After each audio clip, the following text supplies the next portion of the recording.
Uncool is recorded on Audio-Technica mics.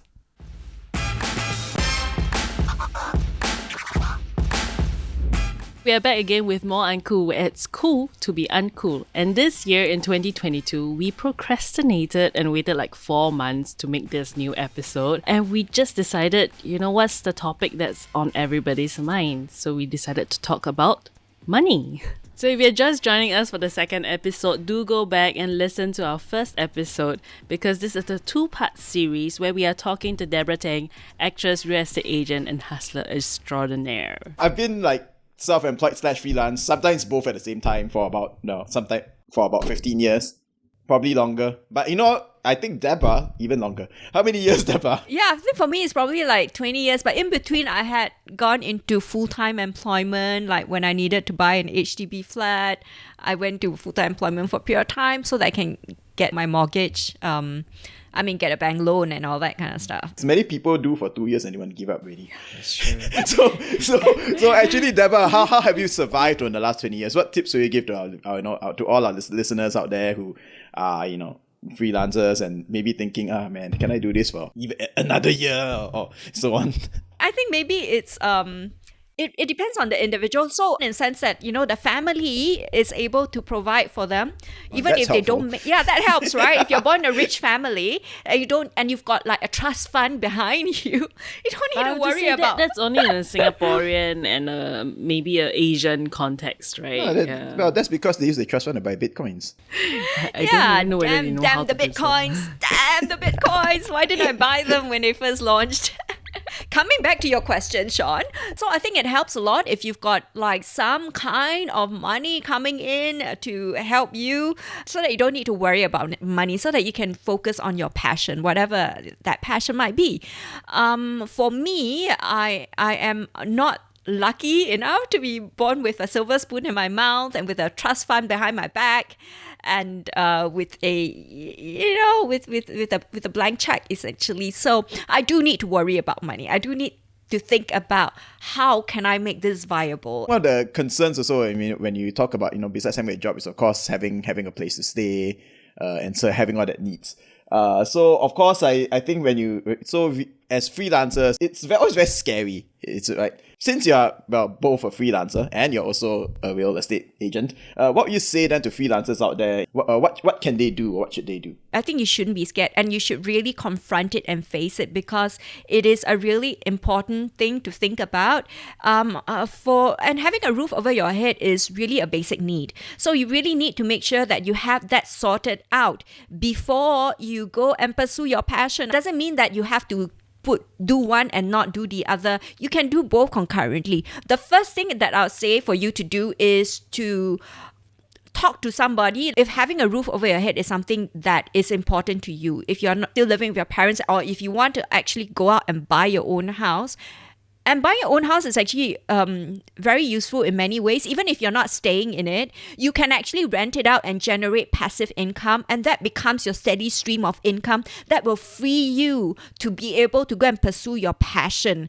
So even if you actually are staying with your parents, right? If you are able to buy your own HDB flat, able to buy your own condo, that if you're below 35 and not married, your other option is to actually buy private property, right? So if you're able to do that, I would say go and do it, because that will actually help you a lot with giving you passive income. If you're able to rent it out, or even if you are renting a place, right? I know some people who actually rented a very large apartment, condo, or whatever, and they have the landlord's approval agreement for them to actually rent out the other rooms. And some of them are actually able to live rent-free that way, because they would rent out their other rooms and make up for the money. And sometimes maybe they have to pay just a very small amount, or some even make a little bit of money from actually rented out those other rooms. So it depends on also your location, depends on who your agent is, who can help you. But psychologically though, how do you prepare yourself for that? Because you did say it's difficult. So psychologically, what would you advise them, Debra? Okay, I think the first thing you might want to do is to talk to a banker to know how much money you have, how much can you leverage.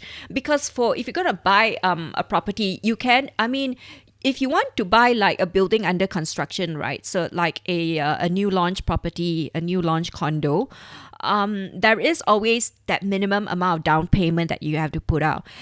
And the beautiful thing about building under construction is that the down payment is the biggest amount that you have to put out. After that, when the building is still under construction, every month you only have to pay very little bit. And most of the time, it's only a few hundreds until you take the key, until the building gets, like closer to completion. Then the amount you have to pay becomes higher. But the beautiful thing is also when you actually take the key, you are immediately able to rent out your apartment and immediately able to generate income. So I think for a lot of freelancers, you have to get out of that mindset of living from hand to mouth and think about how can you generate income.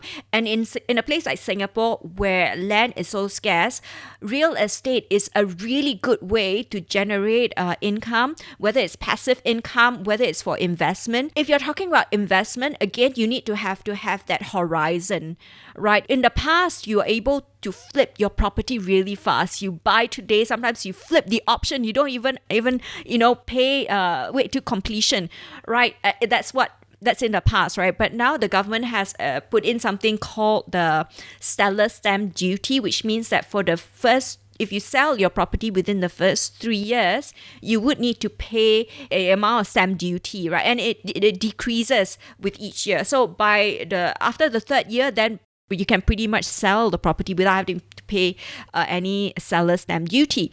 But then again, that means you must be able to hold that property for 3 years before you sell. And while real estate, the trend in Singapore, I'm quite bullish about the real estate in Singapore, because if you look at the track record, the prices keep going up. In the past, right, paying for more than like 1,500 per square foot for a property outside of the core central region, right? People will be like, wow, that's too much money. Now, like even Pasir Ris is going for 2,000 per square foot, right? So honestly, if you had bought your property at 1,200 or whatever back then, if your property happens to be in a good location, the chances of it actually appreciating is pretty high. And I'm not saying that every property will make money. Not saying that at all. There are situations where you actually don't make much money, and depending on your how much loan you take, some people may actually even lose a bit of money, right? So of course, the more you're able to put out in terms of the down payment, the lesser you will have to pay back in terms of your mortgage. And also, if you're a young person, start early, because when you have a longer horizon, when you can take a longer tenure to pay back, right? So and that would mean that every month your what you have to pay back in terms of your mortgage is a lot lower. And so you would essentially be able to buy a property without paying as much. And by the time you sell it, you don't need to have fully paid up your property. But by the time you sell it, hopefully the property would have appreciated and you would have already made money without having to pay for the whole price of the property. All this that you're saying right now, I wish I had listened to it like 10 years before. Because it's never too late. It's never too late. Yeah. It's just that, at this age, I'm 30 plus, right? And a lot of my friends around me have settled down and, they have their own property. Whether or not they're living in it or they are renting it out, of course, there are different levels that the people around me are at. I see the younger ones who are coming out right now, and I guess I see a little bit of myself in them as well, where they have big dreams, right? I don't want to, we were talking about this in the previous episode where we don't want to work for money. It's driven by passion, and it will last me through the day. And it's only when you find out that passion cannot put a roof over your head. Of course, if you find that, you do what you love, people pay you great money for it, honestly, you're one of the very lucky ones. But in a more practical situation for the majority of us, we do have to be very smart about where we get our money from, how we plan. You do have to plan long term. These are not things that are left for the people in the rat race, right? I would say it is not just about that. It is not just about being materialistic. It is just practical, right? You do have to, in order to just survive, or in order to, you take it one step further, in order to drive your passion, you have to be comfortable in order to do that. If not, every day you're just thinking about where's my next meal going to come in from, right? And you're not going to be creative in any sense when you're in that situation, right? Yeah, absolutely. I mean, having that financial freedom actually will allow you to be able to focus on your passion. Like I said, first thing is to talk to your banker so you know how much money you have, what you're able to buy as far as real estate is concerned. You may not be just limited to the HDB market, right? So you might actually be able to do to buy private property. You might actually be richer than you think you really are. So talk to a banker. And and see about, because I mean there are a lot of very creative ways that you can loan money. So some people think that, I don't have regular income and all that, and that's okay, because other ways to loan money is what we call show funds. So some banks would actually loan you the money if you're able to show that you have a certain amount of money in your bank for a certain period of time, right? Or sometimes they might want you to put that money, some amount of money in a FD for a period of time, whatever, and then they will loan you the money to help you actually get that property. And so, I mean, there are a lot of creative ways scary, around isn't it. Huh? It's a bit scary. It's a bit scary because you're like running on technically leverage and then you're getting interest on that and so on. I mean, you're being interest rate on that leverage. Then if you don't have it, you don't have it. It's a bit like using money that you don't really have, and then that could end actually quite badly as well. Yeah, well, so you got to really plan for it. So if you're actually buying a resale property, for instance, and you know that you are able to rent it out for a certain amount of money, which will more than cover perhaps, or even if it doesn't fully cover the amount of money you have to pay back every month, if let's say, and you know that by the time you sell it, you're able to make a certain amount of money, then it makes sense. So you got to think about it in the long-term kind of situation. If your rent can actually cover your mortgage, that is actually a really good situation already, because you're sitting on a very precious piece of asset. I like what you keep emphasizing about thinking for the long term, especially now in this generation. They don't think long term. I mean, they think very short term. They think like, let me go rent this private jet, and then I'm going to take selfies in it for 10 minutes, and then they don't need to own a jet. They're just very happy for that 10 minutes to go and take selfies around for the Instagram. But if you're thinking of getting a rich husband because of that, after that, yeah, if you're thinking of getting a rich husband because of from the 10-minute jet. No, to me, I'm just thinking, why are you thinking of spending that money you have now to spend 10 minutes in this private jet to take Instagram?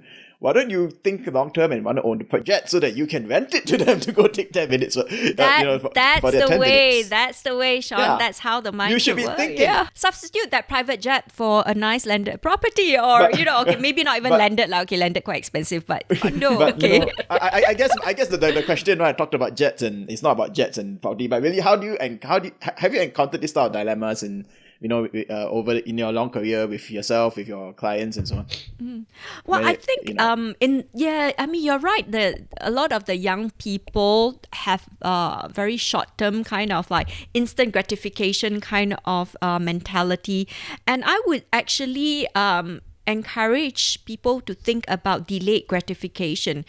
If you are able to delay that gratification, I've got this sum of money, instead of splurging this sum of money on this like luxurious holiday to, I don't know, some exotic place in the world, That's irrelevant for the last 2 years. But yes. People how who about still find investing ways, that money in something that will actually generate you income, so that you can actually go on a holiday, like 3 times a year, maybe not to so exotic place, but you actually have income that you don't, that's extra money for you. So I think you can totally plan for it. So Debra, you're all in the hustle, right? You are also a property agent right now, and you also come from this creative field. So I'm not sure Do you have clients from the creative field, and what is there? I don't know. Basically, you might have had more encounters with people from freelancers, creative, and who are trying to buy a property, right? Are they different from their usual clients? Yeah, I think one of the things that I noticed about some of these freelancers is that because they hadn't planned for it, like some of them have actually their own company and they pay themselves very little money. And even though the company actually makes quite good money, but because they pay themselves so little, they cannot get a bank loan. When the bank want to loan you money, they want to see, whether you're able to pay back how much you're paying yourself and all that. And also IRAs, even if they want to buy an HDB flat, right? It's a bit tough because they're paying themselves. Okay, for HDB, it's a little bit easier. But if you want to buy private property, that becomes an issue. So basically, if you are planning to buy a property for the 1 year before, if you have your own company, make sure you pay yourself decently. Talk to a banker first, perhaps, so that you could, or come and talk to me. I can help you as well. Do a bit of simple financial planning.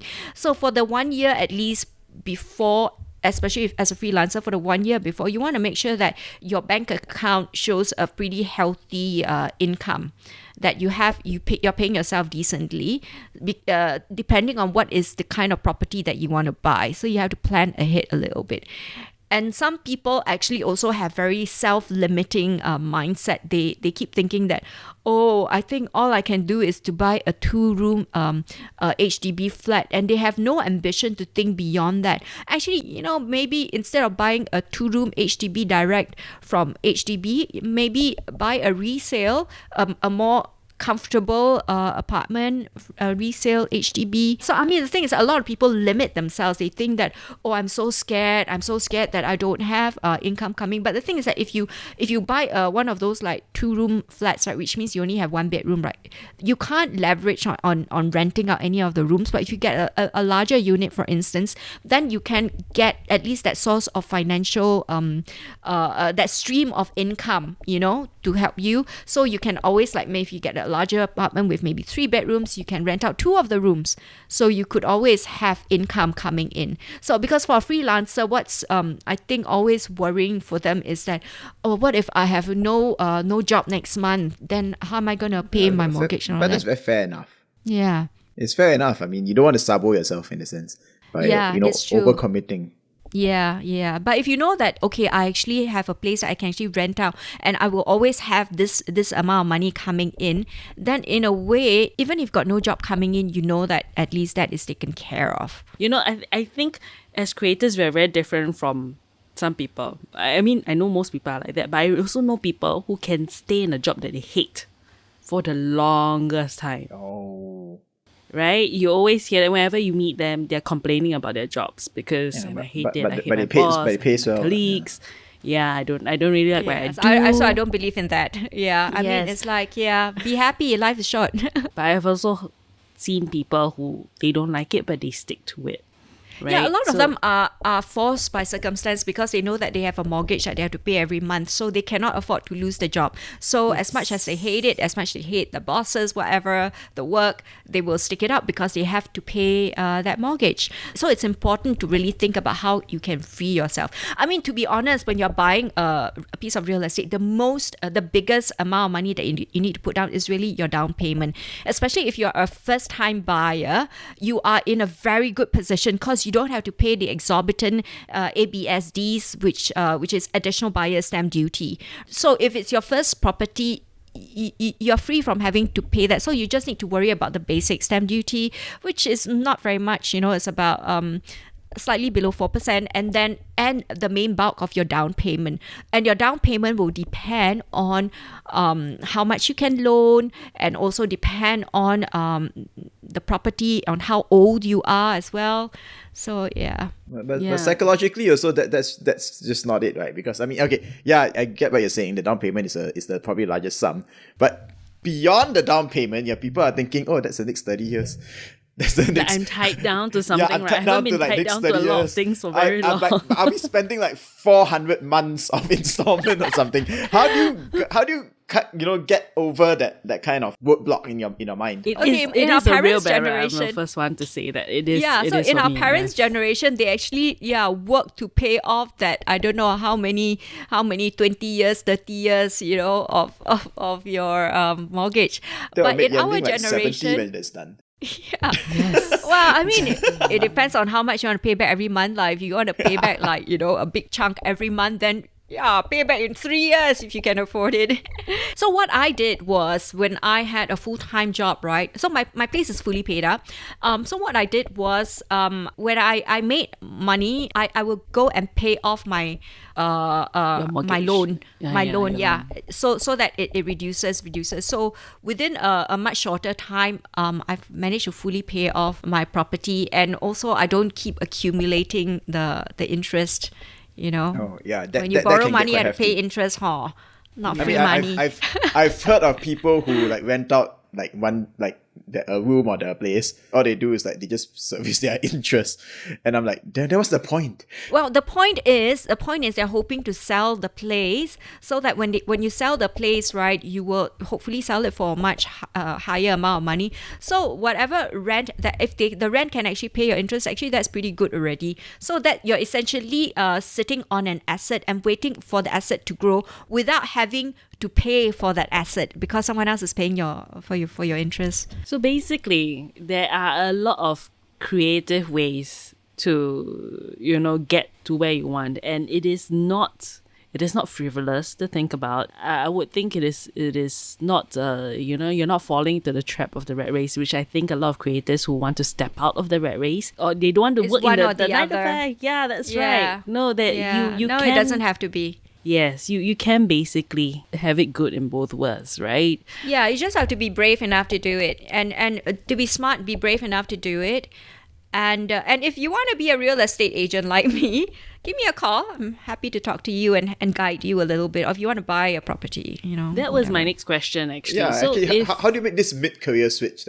Or rather, concurrent sideways career switch? Because you're still acting. It's not. Yes. It's not a switch. But Yeah, how do you do I'm this just like side? an octopus. Yeah. I grew another arm. Yeah. So how did you actually do it in the middle? In the middle. However you want to put it. Yeah. what advanced drove you career. to it, first of all? What drove you to it? I've And never then- believed in having only a single source of income, because I've always felt like it's not viable to think that, that this single source of income, the tap will never dry up. So I've always had multiple streams of income. And so even when I was acting full time, in the early days, I was still taking on interior design projects, and even when I'm acting, I'm still doing corporate training, and I'm still doing my life coaching, and of course my real estate as well. And so I always believe in having multiple streams of income. And even within real estate, right, you don't only focus on one area. You want to be able to diversify as well, so that you are not like, maybe I'm just the sort of person that hate to feel trapped in any one thing. So, and the thing is that I think it enriches me as an actor, because my life experience is so much richer. There's so much more that I can tap on, so much more I can bring to every role that I do, simply because I have lived it, because I know what it's like. I know what the hustle is like to live that life, to be an agent, to be an architect, to be, a consultant, to be a life coach or whatever, So, I mean, hopefully it actually makes me, a more interesting person, and it helps me bring something more interesting to every role that I do as an actor.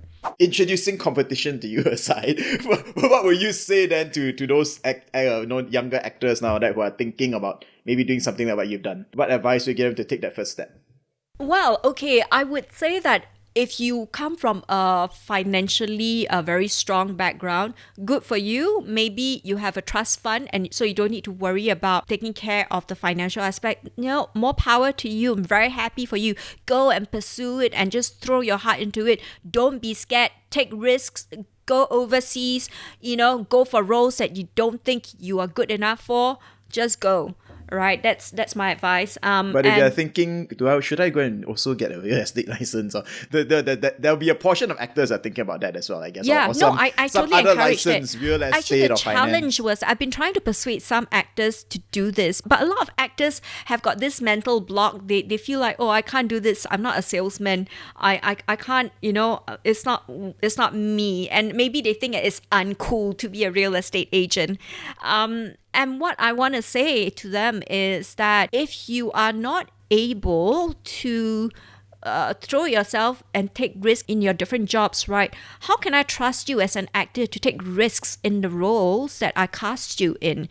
I mean, the thing is that it's about the person, it's about the mindset. If you're not able to challenge yourself at every stage in your life, and the thing is that if you're not willing to do what it takes to make it work, if you're more worried about the face, about what people will think of me, than about what I need to do to make it work so that I can actually fuel my passion, then I'm not sure if your passion is strong enough, if you're not willing to do what it takes. That's how I feel.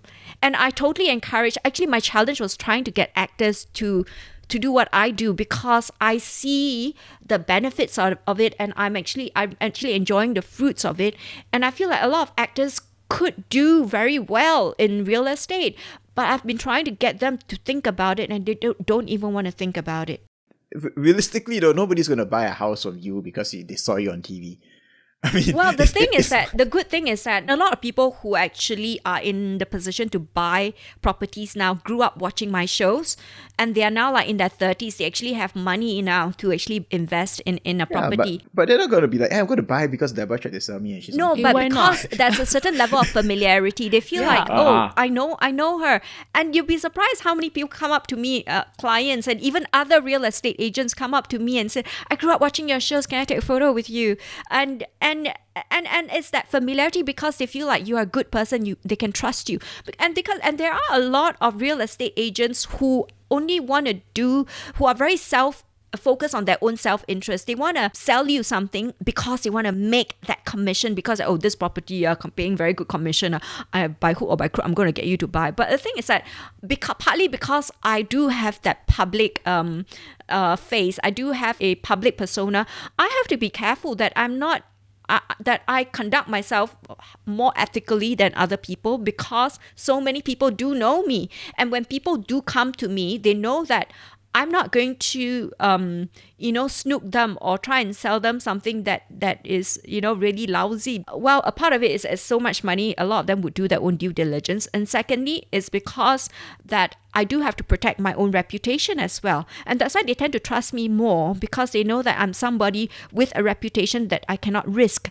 So that's partly why I think I do. The clients that actually do work with me, they trust me because they know that I will be ethical, that I will never do anything that will that is not for their interest. Of course, I make money in that transaction, but the thing is that I'm not making money only because it's about me making money. It's about me making sure that I offer you the best service, that I help you actually think through what you need to think through.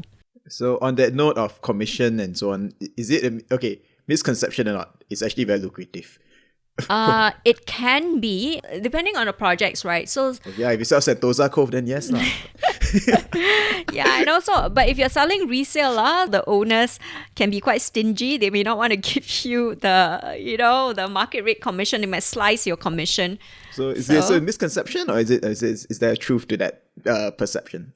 I think real estate, it is lucrative when you do close a deal.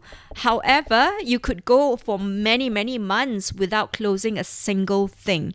So you do need to make sure that you're able to tong those months when you don't close anything. And people think that, oh yeah, she just closed this deal, and it's like, how many $100,000 commission. But the thing is that the amount of money that you have to pump back into your business for, and there's a lot of money involved, all the various subscriptions that you have to pay for, advertising, your marketing cost, and a lot of other costs, other hidden costs that people don't see. It's actually a lot of money that most of us do spend into our business as well.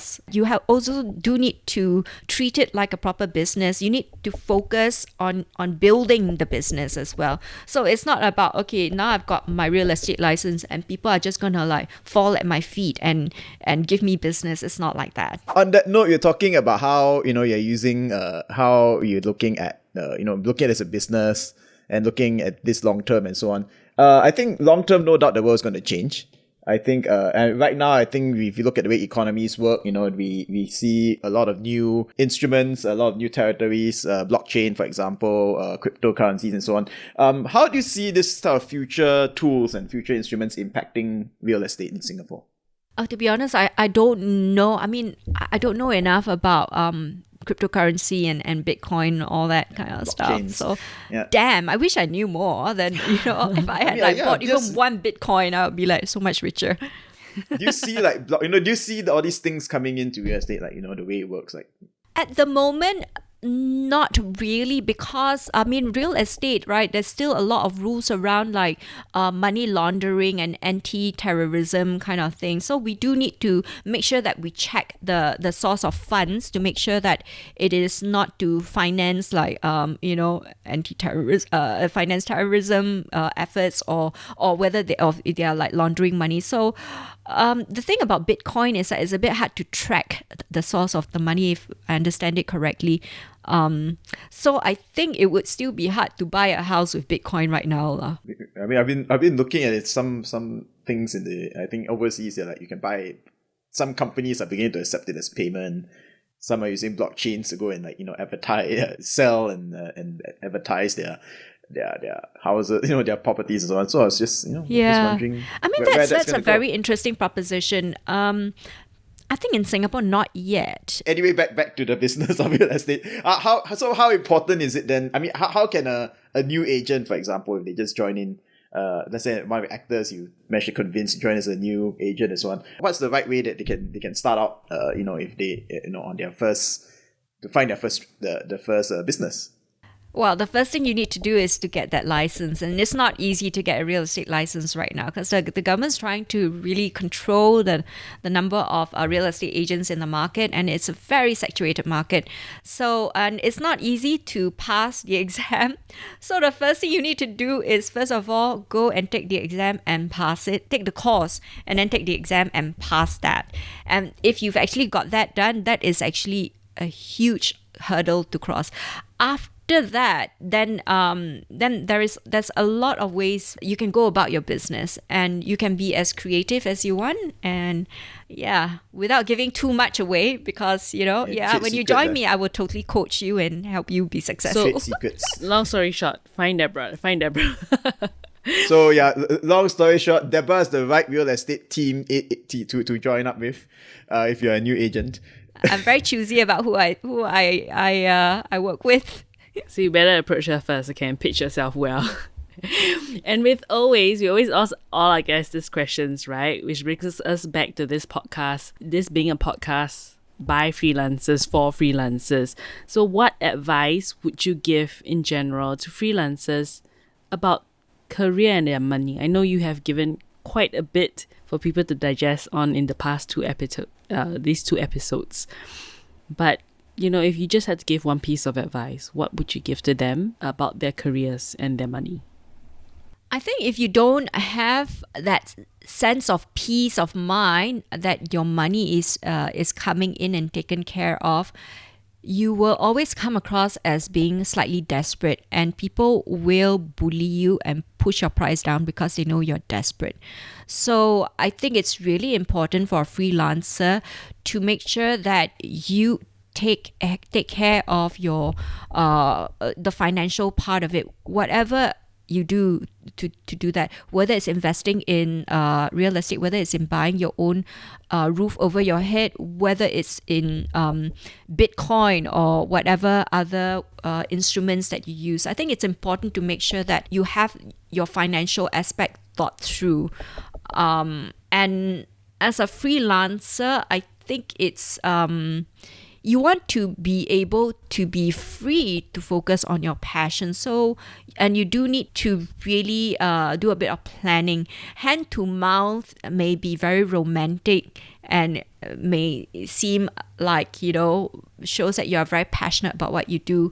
But personally, for me, that would not be the option I choose for myself or for people that I care about. And the thing is that you also will put a lot of stress on the people who care for you if you only live from hand to mouth. You need to really think through a little bit about how you can manage your finances in the long run. And also you do need to think about retirement as well, even though you may be very young right now.